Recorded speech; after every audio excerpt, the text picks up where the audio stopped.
This is the true story. This is the true story of guitar YouTubers. This is the true story of guitar YouTubers. Pick to live in a guitar house. Unbox together. Demo together. Play together. To find out what happens when people stop being guitar and start being house. And start being house. Guitar house. Guitar house. Guitar house. Guitar house. Guitar House is brought to you with support from Sweetwater, Diodario, Chase Bliss, and Big Ear Pedals.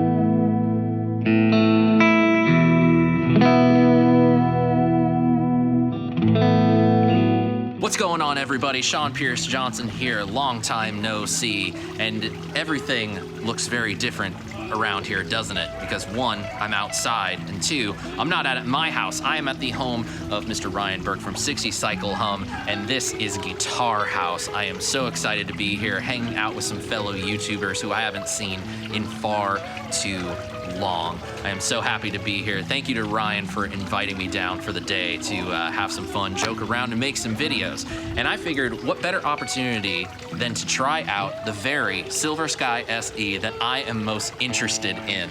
The Silver Sky SE in the Dragonfruit finish.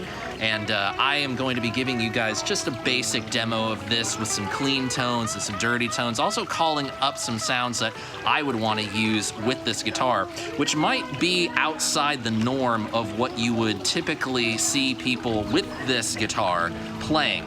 So let's just get down to some basic specs and we can get to some playing. Now, I don't need to go into too much detail because this has been out for some time, but basically, we have a basswood body, I believe. Future me will correct any specifications that I get wrong in this video. We have a maple neck with a satin finish on the back and a rosewood fingerboard with the trademark PRS SE inlays. It's really cool to see PRS SEs get these bird inlays now, because when I was initially introduced to the SE guitars, they were just dot inlays. So that's kind of a nice touch from the USA PRSs that has made its way onto the SEs. We have, of course, the reversed PRS headstock, which now that I have this in person and I'm playing it and holding it in my hand, I can certainly see the contours of the Fender headstock coming into play here. The tuners have those clay buttons sort of looking things that I actually really quite like because they have a nice grip to them. The pickups are SE versions of what is in the USA Silver Skies. Volume, tone, 5-way blade, 2-bolt whammy bar bridge. Nice little heel badge for the SE, and it's a Silver Sky. Let's go ahead and hear just some basic clean and crunch tones from the Silver Sky SE. Clean tones are going to be coming from the Walrus Audio ACS-1 on the Fullerton mode with a Marshall 412 speaker impulse response, and then all the dirt is going to come from a Friedman small box running into that clean tone.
So before I got rolling with this, I spent a little bit of time with it just to try to get to know it, see if there was anything glaring that might be, I don't know, something I might want to mention or something outside what I had normally come to expect from this guitar. And truth be told, there's not a whole lot from the USA to this SE version that is all that different. They did a really good job of translating an American-made guitar to an import model. My biggest gripe with these guitars always is the fact that the whammy bars are so stiff. This one, as a matter of fact, set right down on the body, and even like slight movement barely wiggles the wiggle stick, as Ryan would say. You really gotta grab onto the bar and get your whammy on if you want to get some real deal pitch bending on there. So if I had one of these, I'd probably take at least one spring off to make it a little freer. And I also, being a sucker for the Landau and Scott Henderson thing, I might make the bridge floating myself. But overall, this is exactly what I've come to expect from the SE PRS. It's just really high quality stuff. You're not gonna get a whole lot of fluff. It's just great guitars at a great price. I think the pickups sound really different than any of the other Strat pickups that I have come into contact with. Most of you know the channel will know I have the American Pro 2 Stratocaster, and those maybe are a little bit more muscly than these guys right here. I feel like this set is maybe a bit more tuned for a more higher fidelity kind of sound. I actually found myself really enjoying these when I paired up the ACS1 with my Vertex Steel String Clean Drive. That extra little Dumble style mojo just really helped things breathe a little bit more. But overall, there's a lot to be said about the Silver Sky, and everybody has said it. So I'm just gonna say this. If Fender's not making the S-type guitar for you and you want something that's a little bit more traditional but maybe a bit more modernized and refined, the Silver Sky is basically all you need to get. And I have had a lot of fun with this guitar. I really think I'm gonna need to get one now. I just hope I can acquire one soon. But thank you so much for watching. Thank you to Ryan for having me over at Guitar House, and thank you to all the companies that have been so great to sponsor this whole thing. This has been an absolute blast. It's so good to see people of my ilk in person again after far too long. If you want to help support the channel, please do give this video a thumbs up, share a link to it with a guitar playing friend, click that subscribe button, ring the notification bell, but of course, please sign up for that email list so that you can get my videos direct to your email inbox. Click the card in the top right corner of your screen, enter this URL into your web browser of choice, or just click that link in the description. It's right there. It's real easy to find. Until next time, my friends, I'm Sean Pierce Johnson, wishing you watching great tone, great health, and of course, happy stomping. Cheers, friends. See you in the future. God bless. On the next very special episode of Guitar House. Whatever. Maybe you want to put on your big boy pants. I don't have big boy pants. I just have little Did you boy forget pants. to pack them? What are you, like a 34? I got you. You got me? I got you. This is Guitar House, not Bitch House!